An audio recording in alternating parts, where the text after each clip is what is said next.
है कि क्रिमिनल आप लाएंगे जो संपन्न है, तो इस देश में रामविलास पासवान से कोई संपन्न है क्या? जीतन मांझी से कोई संपन्न है क्या? राष्ट्रपति द्रौपदी मुर्मू से कोई संपन्न? सुप्रीम कोर्ट के फैसलों से नाराज लोग आज पूरे भारत बंद किए हैं और इस वक्त हम मोतिहारी बाईपास पे हैं और यहाँ से देख सकते हैं एनएच पूरा रोड जाम। संविधान में संशोधन होना चाहिए। अच्छा, इस देश में सांसद अपने वेतन बढ़ाने के लिए संविधान में संशोधन कर सकते हैं और वो सारे दल के लोग वहाँ बैठ के चुप ताली बजाते हैं, तब आपकी मीडिया कहाँ रहती है? फैसला आया है वो बिल्कुल ही गलत है और हम लोग उसका विरोध करते हैं। अच्छा, उसमें आपको क्या गलत लगता है? सब कुछ गलत है। आप बताइए, देश में वर्गीकरण की बात हो रही है, तो आप बताइए, हम सड़कों पर, आप किसी दुकान में जाते हैं ना, तो वहाँ पे देखते हैं कि ब्रांडेड कपड़े कौन से हैं। आप अपने जेब के अनुसार ब्रांडेड कपड़े खरीदते हैं ना, तो मोदी जी अगर चाहते हैं कि जो दलित ब्रांडेड हो गए हैं तो उन्हीं के सरकार में है ना, पहले उन्हें बर्खास्त करें। एक सवाल मेरा रहेगा सर, बताइए। आप बताइए, जो आरक्षण का सुविधा मिलता है, चाहे वो रामविलास पासवान का बेटा हो, चाहे एक गरीब मजदूर का बेटा हो जो काफी लाचार हो, गरीब शोषित लोग वंचित रह जाते हैं, जबकि उस आरक्षण का फायदा चाहे वो रामविलास पासवान का बेटा हो उनको अच्छा तरीका से मिल जाता है। वही बात तो कहीं ना कहीं इसमें सुधार होना चाहिए कि नहीं? वही बात तो हम आपसे कहते हैं कि कैबिनेट में बिल लाइए ना, और 140 सांसद हैं आपके दलित सांसद, उन्हें बाहर करिए। क्यों नहीं करते हैं? ये होना चाहिए ना, सुधार होना चाहिए। का मतलब क्या है? क्रिमिनल का मतलब आप हमको समझाइए। मेरा कहना है कि क्रिमिनल आप लाएंगे जो संपन्न है, तो इस देश में रामविलास पासवान से कोई संपन्न है क्या? जीतन मांझी से कोई संपन्न है क्या? राष्ट्रपति द्रौपदी मुर्मू से कोई संपन्न है ज्यादा क्या? रामनाथ कोविंद से कोई ज्यादा संपन्न है क्या? तो आप उनको सत्ता में लाके मलाई चटवा रहे हैं और आरक्षण वर्गीकरण की बात करते हैं। ये क्या देश में चुनाव नहीं लड़े, अपने दम पे लड़कर दिखा। क्या बात करते हैं? तो किसी जनरल सीट से लड़के दिखाए ना, औकात है तो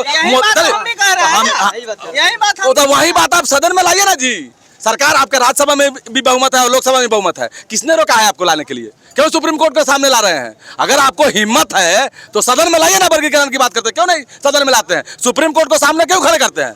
सुप्रीम कोर्ट को मोदी जी सामने इसलिए खड़े करते हैं क्योंकि जैसे अगर वो सदन में बिल लाएंगे ना, 140 सांसद पिछवाड़े से पिड़क जाएंगे उनके। अच्छा, और सरकार गिर जाएगी। आपको नहीं लगता है ये सब सिर्फ इसलिए होता है क्योंकि जाति का राजनीतिक बिहार में चलता है और देश में चलता है? ये पूरे देश में चलता है, बिहार में ही नहीं चलता। आप देखिए, इस देश में भारतीय जनता पार्टी है जो राष्ट्रपति की जाति बताती है, प्रधानमंत्री की जाति बताती है। आप और राज्यों में जाकर देख लीजिए, अभी दूसरे समुदाय के लोग चुनाव लड़ते हैं तो कहा जाता है ये काफी धनवान है, ये डॉक्टर थे, ये इंजीनियर थे, लेकिन इस देश में जब दलित राष्ट्रपति बनने आता है तो कहा जाता है ये आदिवासी राष्ट्रपति। अच्छा, आप लोग चाहते हैं कि नहीं कि जब देश का हालात खराब था, हमारा देश गुलाम था, जैसे आजाद हुआ उसके बाद संविधान बाबा साहब ने लिखा, उस परिस्थिति के अनुसार उन्होंने जो समझ में आया लिखा, जब वो सब चीज सुधार हो उसके बाद संविधान में संशोधन होना चाहिए। अच्छा, इस देश में सांसद अपने वेतन बढ़ाने के लिए संविधान में संशोधन कर सकते हैं और वो सारे दल के लोग वहाँ बैठ के चुप ताली बजाते हैं, तब आपकी मीडिया कहाँ रहती है? क्यों नहीं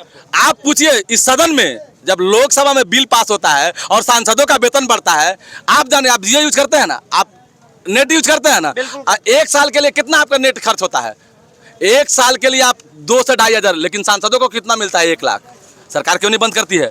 आप 20 रुपए में खाना खाते हैं क्या? संसद भवन में 20 रुपए में खाना खिलाया जाता है, क्यों? वो वर्गीकरण नहीं है क्या?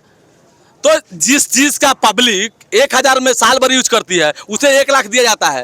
आप क्या सोचते हैं इसके बारे में? आप अपना विचार बताने का प्रयास कीजिएगा। और जो कि आप मुजफ्फरपुर, पटना या कहीं भी जाना चाहते हैं तो बिल्कुल मोतिहारी से नहीं जा सकते हैं क्योंकि एनएच जाम है। क्या कहना चाहिएगा? ये 65% आरक्षण जो हम लोग को खत्म हुआ है जी, और अति पिछड़ा दलित, शोषित, पीड़ित, वंचित का बेटा सरकारी स्कूल में पढ़ता है और इन लोगों का बेटा जो लंदन पढ़ता है, विदेश पढ़ता है, कोटा पढ़ता है, पटना पढ़ता है, दिल्ली पढ़ता है, ये लोग क्रिमिनल को समर्थन करते हैं। आप लोग क्या सोचते हैं साथियों? आप अपना विचार जरूर बताइएगा और इस वीडियो को देखने के लिए बहुत बहुत धन्यवाद।